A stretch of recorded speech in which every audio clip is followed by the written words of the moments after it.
Flight. Every year, over 3.1 billion people traverse the world's oceans and continents in aeroplanes. The history of flight, along with its pioneers, is well known. Much is also known about Australia's involvement in aviation history. But what is not commonly known is that the first cross-country flight of distance actually took place right here in Victoria. That flight was made in 1911 by a 25-year-old New Zealander by the name of Joseph Joel Hammond. In making that flight, Hammond was destined to make aviation history. And that flight originated here in Altona.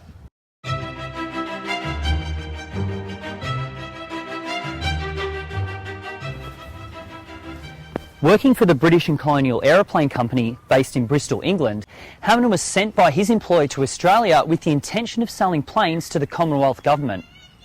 The machine that Hammond brought with him from the UK was the Bristol box kite biplane.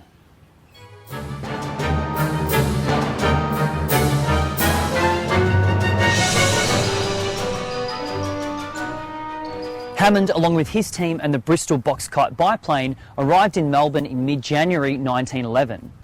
He selected the paddocks at the rear of this house, the Altona homestead, as his headquarters.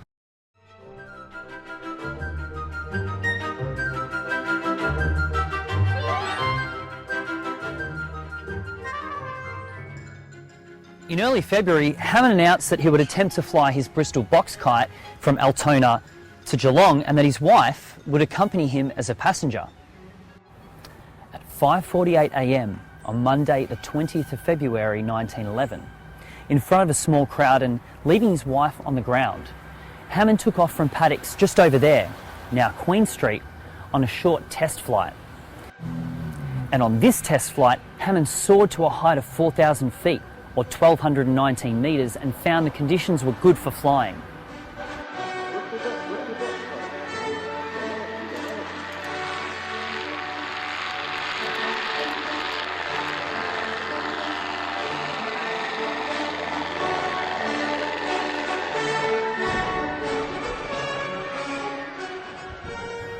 In fact, the conditions were so good, Hammond decided not to return for Mrs. Hammond, continuing to fly straight to Geelong, leaving poor Mrs. Hammond on the ground. Later, she followed him to Geelong by car. Following the Melbourne to Geelong railway line, Hammond arrived in Geelong and started scanning for a place to land. He found the perfect place.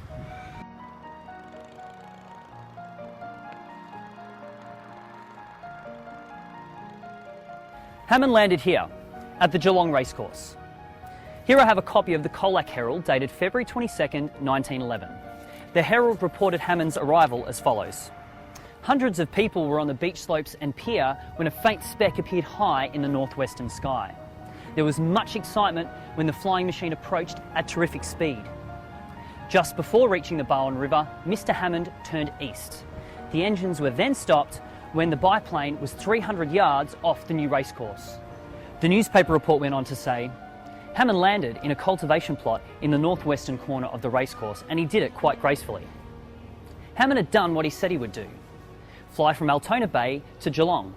The 66-kilometre or 42-mile journey took Hammond 55 minutes. Hammond made the return journey from Geelong to Altona the following day. At 6:15 a.m. on the 21st of Feb, Hammond took to the skies again. He soared at great height over Geelong and crossed Corio Bay in a direct line to Altona. On this return journey, he took 4.8 kilometres and 5 minutes off of his previous flight. After success in Australia, Hammond returned to New Zealand and travelled to England in 1914. He joined the Royal Flying Corps, where he rose to the rank of captain. He then went on to fly many missions in World War I. Hammond's contributions to Australia's aviation history was recognised in December 1969, when the Altona Historical Society erected this plaque. The plaque states that J.J. Hammond's efforts influenced the federal government to buy 2 Bristol aeroplanes and then established the Point Cook Air Base in 1914.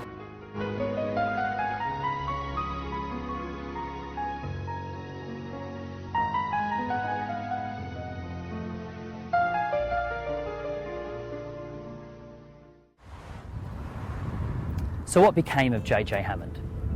Sadly, in September 1918, while on a promotional tour of the United States, Hammond was killed when the plane he was piloting crashed. He was 31 years old. In making that first cross-country flight of distance in 1911, Hammond cemented his place in Australia's aviation history. That one small flight for this man was indeed one giant, historic leap for Altona.